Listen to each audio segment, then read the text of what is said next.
Now you have two options if you want to go low tox with your cleaning. You can go with an eco brand, which you can buy at the store or get delivered online, and it has healthier ingredients than what you're used to in your conventional products.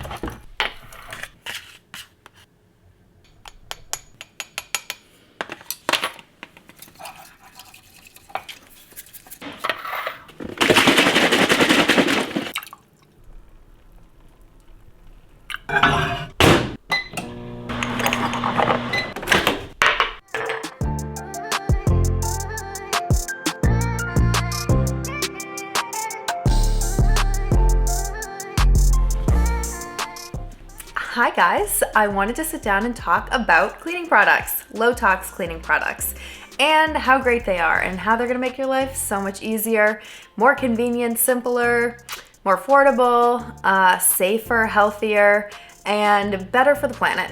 And it's gonna be revolutionary, and it's gonna be the easiest thing that you do all year. So add this one to your New Year's resolutions because it's gonna be a quick one to check off. I was raised with all the classics. Palm olive dish soap, 409, Clorox bleach, fluorescent blue Windex. Emerging evidence is showing that a lot of high-strength synthetic ingredients that you're used to are actually negatively impacting your health. The thing is, cleaning ingredients are regulated by a bill that was passed like 60 years ago. Newer active ingredients do not need to be tested or even disclosed on product labels. They're considered trade secrets. Whenever emerging evidence comes out showing negative health consequences for an ingredient, manufacturers tend to just switch it to a newer ingredient with less evidence. Some ingredients that you want to look out for on the back of labels that may be negatively impacting your hormones are synthetic fragrances, parabens, which are preservatives, antibacterial chemicals like triclosan that might be negatively impacting your thyroid, as well as chlorine bleach. Oh my gosh, this is so hard for me. Can anybody else hold up this finger? As well as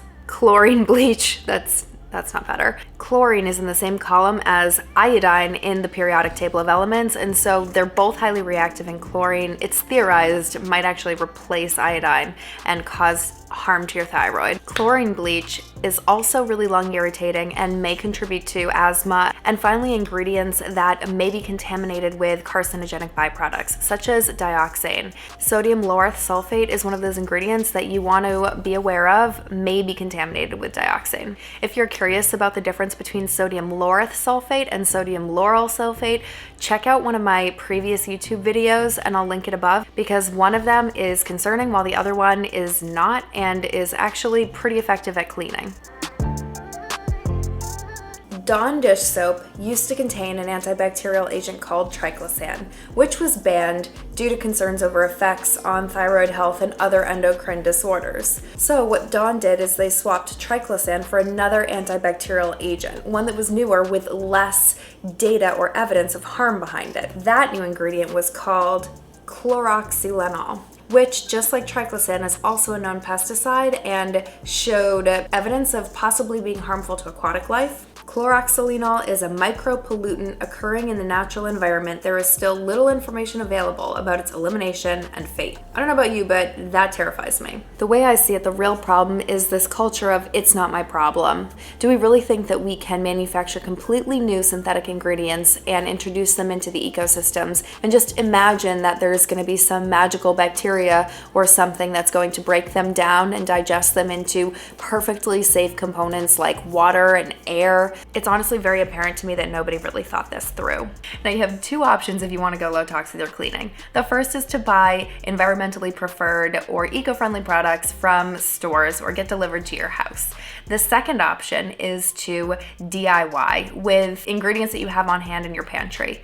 The most common ingredients to DIY with would be vinegar, baking soda, Castile soap, hydrogen peroxide. But first, let's just set some expectations around what household cleaning really should look look like. So cleaning by definition just means to remove dirt and to reduce the amount of bacteria on surfaces such that it's not going to get you sick. There's actually a lot of really good healthy bacteria that exists in our bodies, on our skin, and in our house that's going to help keep us healthy. So there is such a thing as too clean. Now, there was actually a study done in 2015, which I'll link down below, which compared the effectiveness of Clorox bleach with an environmentally preferred product from 7th generation and a DIY solution. And what they found is that the environmentally preferred solution from 7th generation was just as effective as Clorox bleach at eliminating bacteria. They also found that a freshly prepared DIY solution including vinegar, club soda, and tea tree oil was actually an adequate alternative for household use. If you want to find the safest products on store shelves, look for the Green Seal or Eco Logo independent certifications. One really good brand that I go for when I'm in a pinch is 7th Generation, and they're really good with their ingredient lists. But what about ostensibly low tox brands like Mrs. Meyer's and Method? Are those actually safe?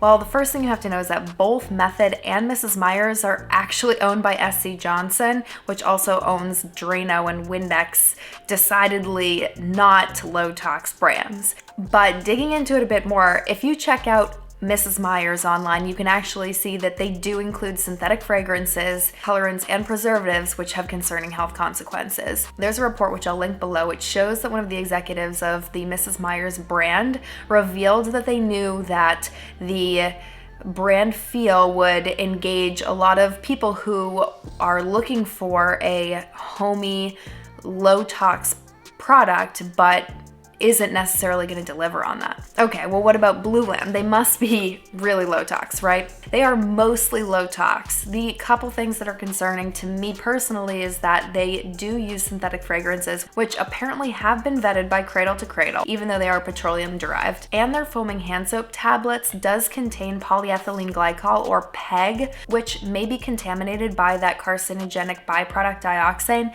and is petroleum derived likely. In general, I prefer staying away from as many petroleum-derived ingredients as I possibly can, knowing that there is a limited supply of fossil fuels and they are required to make pharmaceuticals and other life-saving products. I don't necessarily need them in my hand soap or my makeup, for instance. But that being said, with the exception of those two ingredients, this is a really good low-tox option if you're interested in the convenience of just subscribing and getting your product delivered to you in the mail. But if you feel that you are really hormonally sensitive and want to go as low tox as possible, here are my favorite DIY recipes to get you cleaning. Vinegar is an acid, if you remember from chemistry class, and acids are really reactive. The way you can think about it is actually, if you watched Breaking Bad, if you remember that Heisenberg actually dissolved a body in a really strong acid. So that's the reason why acids work to get rid of a lot of bacteria. But bear in mind, you don't want to use an acid on a countertop like this one, which is granite and porous. So what you want to use on this type of surface, which I use, is actually Sal Suds.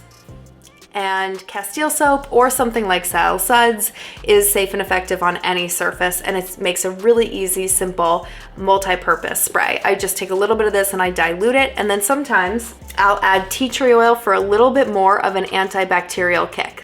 Baking soda is an alkali, but like vinegar, which is an acid, it's really reactive. And baking soda actually wants to be neutralized by mixing with an acid.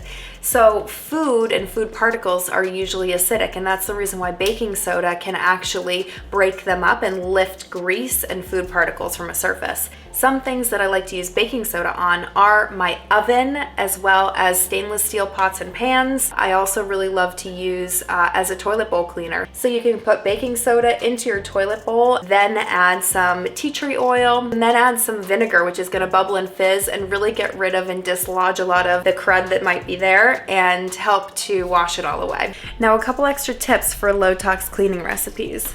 For extra scrubbing power, I really like to use a coarse grain salt, like this sea salt. And for dusting or furniture polishing, you can just use simply olive oil. And how easy is that? All of this stuff you already have in your house, so don't tell me you can't attempt low tox cleaning today. Well, that's it. I super hope that you liked this video, and if you did and you think that other people would enjoy watching it, definitely hit that like button and subscribe.